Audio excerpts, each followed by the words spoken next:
जय महाकाल दोस्तों, आपका स्वागत है वाई टी पंडित जी चैनल पर। आज की इस वीडियो में हम अधिक मास शुक्ल पक्ष एकादशी व्रत की कथा सुनाने वाले हैं, जिसका नाम पद्मिनी एकादशी भी है।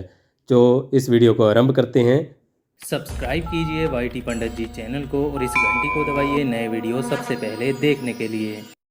राजा युधिष्ठिर ने प्रश्न किया कि हे जनार्दन, अधिक मल मास की शुक्ल पक्ष एकादशी का क्या नाम है और उसकी विधि तथा महात्म्य क्या है? सो आप कृपा करके विस्तार पूर्वक मुझसे कहिए। भगवान कृष्ण बोले, मल मास में अनेक पुण्य को देने वाली एकादशी का नाम पद्मिनी है। इसका व्रत यत्न पूर्वक करने से मनुष्य कीर्ति को प्राप्त होकर वैकुंठ को जाता है। इसके महात्म्य का वर्णन करने की सामर्थ्य चार वेदों वाले ब्रह्मा भी नहीं है। पूर्व काल में ब्रह्मा ने पापों के समूह को नष्ट करने वाले इस व्रत का महात्म्य नारद जी से कहा है। श्री कृष्ण जी के ये वचन सुनकर राजा युधिष्ठिर ने अत्यंत प्रसन्नता के साथ भगवान कृष्ण से इस एकादशी के व्रत की विधि पूछी। तब राजा के वचनों को सुनकर भगवान कृष्ण कहने लगे, हे राजन सुनिए, जो मनुष्यों को भी दुर्लभ है सो मैं तुमसे कहता हूँ। दशमी के दिन व्रत का आरंभ करें।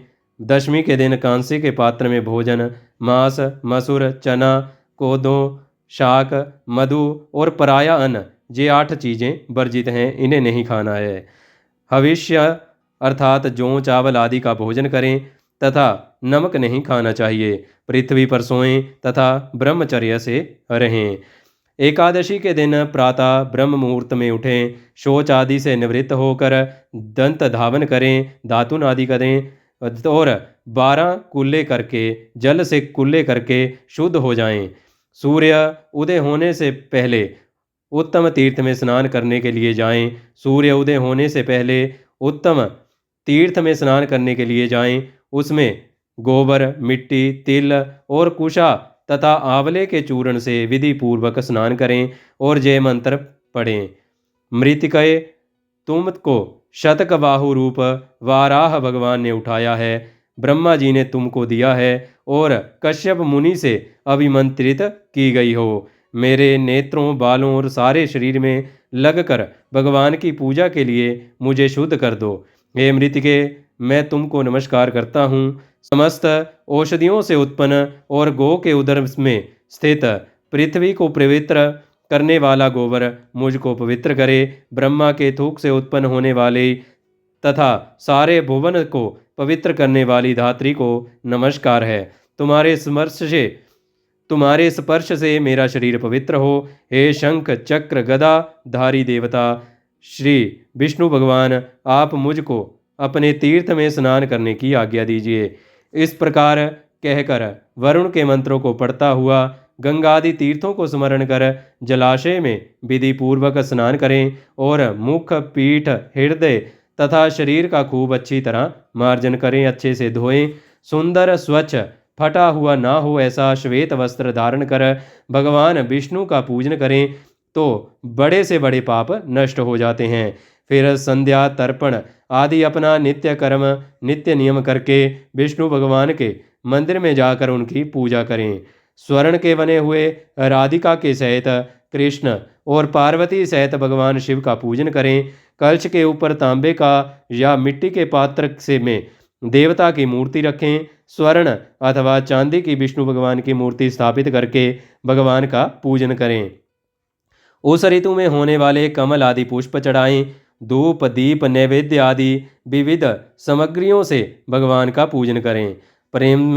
प्रेम के वशीभूत होकर भगवान के सामने नाचे और गावे। नीच मनुष्यों से उस दिन वार्तालाप ना करें और ना ही झूठ बोलें। रज्ज्वला स्त्री का स्पर्श भी ना करें। गुरु की निंदा ना करें। इस दिन पुराण आदि की कथा सुननी चाहिए और कहनी चाहिए। इस एकादशी को जल भी नहीं पीना चाहिए। यदि ना रहा जाए तो केवल जलपान कर लेना चाहिए। यदि शक्ति ना हो तो फलाहार कर लें। रात्रि को भगवान का कीर्तन आदि करके जागरण करें। समस्त रात्रि पूजन करना चाहिए। प्रथम प्रहर की पूजा में नारियल, दूसरे प्रहर में बिल्वपत्र फल, तीसरे में सीताफल और चौथे पहर में सुपारी तथा नारंगी संतरा अर्पण करना चाहिए। प्रथम प्रहर की पूजा करने से अग्निष्टोम यज्ञ का फल प्राप्त होता है। दूसरे प्रहर में वाजपेय यज्ञ का, तीसरे प्रहर में अश्वमेध यज्ञ का फल प्राप्त होता है। दूसरे प्रहर में वाजपेय यज्ञ का, तीसरे प्रहर में अश्वमेध यज्ञ का और चौथे प्रहर में पूजन करने से तथा जागरण करने से राजसूय यज्ञ का फल प्राप्त होता है। इस व्रत से बढ़कर कोई यज्ञ नहीं, तप, विद्या या पुण्य नहीं है। जिसने इस एकादशी का व्रत किया उसने पृथ्वी के सारे तीर्थ और क्षेत्रों का दर्शन व स्नान कर लिया। इस प्रकार सूर्योदय तक जागे और सूर्य के उदय होने पर उत्तम तीर्थ में जाकर स्नान करें तथा विधि पूर्वक भगवान का पूजन करें। श्रेष्ठ ब्राह्मणों को भोजन करावे। जो घड़ा आदि है उसका पूजन करके ब्राह्मणों को दान कर दें। जो मनुष्य उपयुक्त विधि से इस व्रत को करते हैं उनको मुक्ति देने वाला ये व्रत सफल हो जाता है तथा अंत में मुक्ति को प्राप्त होते हैं। भगवान कहते हैं कि हे राजन, तुमने मुझसे मल मास शुक्ल पक्ष की एकादशी के व्रत की विधि पूछी, वह सब मैंने वर्णन कर दी। कृष्ण पक्ष की एकादशी के व्रत की भी यही विधि है। जिसने पद्मनी एकादशी के व्रत को कर लिया मानो उसने सब व्रतों को कर लिया। अब इस पद्मनी एकादशी की मनोहर व्रत कथा तुमसे कहता हूँ। एक समय कार्तिवीर्य ने रावण को बंदी गृह में बंदी बना रखा था। उसको पुलस्त्य जी ने कार्तिवीर्य से विनय करके छुड़ाया। इस घटना को सुनकर नारद जी ने पुलस्त्य जी से कहा कि महाराज, जिस महावीर रावण ने समस्त देवताओं सहित देवराज इंद्र को जीत लिया था, उसको कार्तिवीर्य ने किस प्रकार जीत कर बंदी बनाया, सो आप मुझको विस्तार पूर्वक बतलाइए। तब पुलस्त्य जी ने कहा कि नारद जी, आप कार्तिवीर्य की उत्पत्ति का वृतांत सुनिए। पूर्व काल में त्रेता युग में हय नामक राजा के वंश में कृतवीर्य नाम का राजा महेशमतीपुरी में राज्य करता था। उस राजा की 1000 परम प्रिय स्त्रियां थीं, परंतु उनमें से किसी के भी कोई पुत्र नहीं था जो राज्यभार को संभाल सके। देवता, पितर, सिद्ध तथा अनेक चिकित्सकों को आदि से राजा ने पुत्र प्राप्ति के लिए प्रयत्न किए, परंतु भाग्यवश राजा से कोई पुत्र नहीं हुआ और सब यत्न असफल रहे। पुत्र के बिना उसको सारा राज्य दुखमय प्रतीत होता था। जिस प्रकार भूखे आदमी को भोग विलास सुखी नहीं कर सकते, तब उस राजा को ये वृतांत ज्ञान उत्पन्न हुआ कि तप से सब अभिष्ट फलों की सिद्धि हो सकती है। राजा को वन में तपस्या के लिए जाते हुए देखकर उसकी एक परम प्रिय रानी इक्ष्वाकु वंश में उत्पन्न हुए।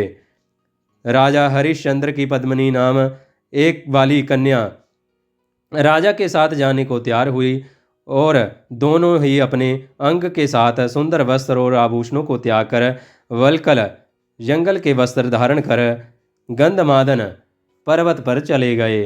राजा ने उस पर्वत पर जाकर 10,000 वर्ष तक तप किया, परंतु फिर भी पुत्र की प्राप्ति न हुई। तब उस पतिव्रता रानी पद्मिनी ने अपने पति के शरीर में केवल नस और अस्थि मात्र देखकर महासाध्वी अनुसूया जी से नम्रतापूर्वक पूछा कि हे साध्वी, मेरे पति को तपस्या करते हुए 10,000 वर्ष बीत गए हैं, परंतु भगवान फिर भी किसी तरह से प्रसन्न नहीं हुए, सो इसका क्या कारण है? आप कृपया करके कोई ऐसा व्रत कहो जिससे भगवान मुझ पर प्रसन्न हो और जिससे चक्रवर्ती पुत्र उत्पन्न हो। उस कमल नयनी पद्मिनी से अनुसूया जी बोली कि हे सुंदरी, 12 मास से अधिक मल मास होता है जो 32 मास पश्चात आता है, 32 महीने बाद आता है। उसमें द्वादशी युक्त पद्मिनी और परमा नाम की शुक्ल पक्ष की और कृष्ण पक्ष की 2 एकादशियाँ आती हैं। शुक्ल पक्ष की एकादशी का नाम पद्मिनी है। तुम जागरण समेत उसका व्रत करो। इस व्रत के करने से पुत्र देने वाले भगवान तुम पर प्रसन्न होकर शीघ्र ही पुत्र देंगे। इसके पश्चात अनुसूया जी ने रानी से व्रत की सब विधि कही।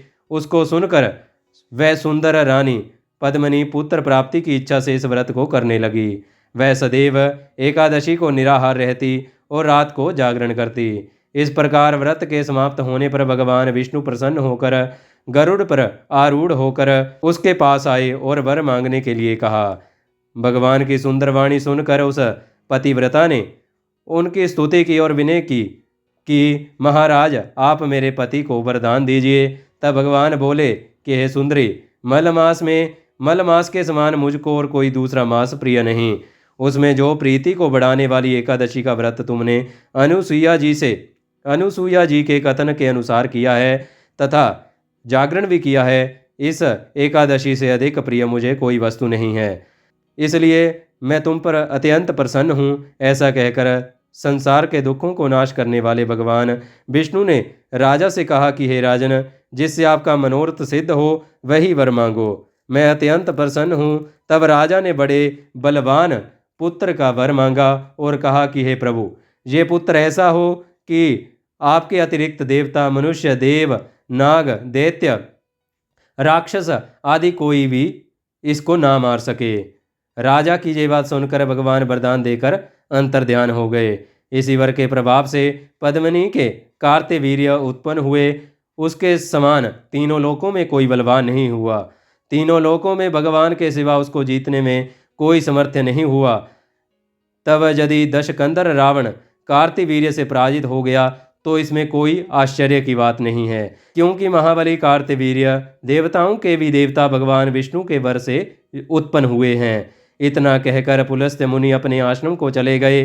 श्री कृष्ण जी कहने लगे कि हे अनग, जो मलमास की एकादशी का महात्म्य तुमने पूछा सो मैंने तुमसे कहा। जिन पुरुषों ने मलमास शुक्ल पक्ष की एकादशी का व्रत किया है, जो इस संपूर्ण कथा को पढ़ते जा सुनते हैं, वह भी यश के भागी होकर विष्णु भगवान को प्राप्त होंगे। ओम मंगलम भगवान विष्णु मंगलम गरुड़ध्वजा मंगलम पुंडरीकाक्ष मंगलाय तनोहरे। तो ये थी कथा पद्मिनी एकादशी की अधिक मास शुक्ल पक्ष की कथा आपको सुनाई। आपको कथा कैसी लगी कमेंट सेक्शन में ज़रूर लिखिएगा। इस वीडियो को लाइक और शेयर कीजिएगा और चैनल को सब्सक्राइब जरूर कीजिएगा। धन्यवाद। जय महाकाल।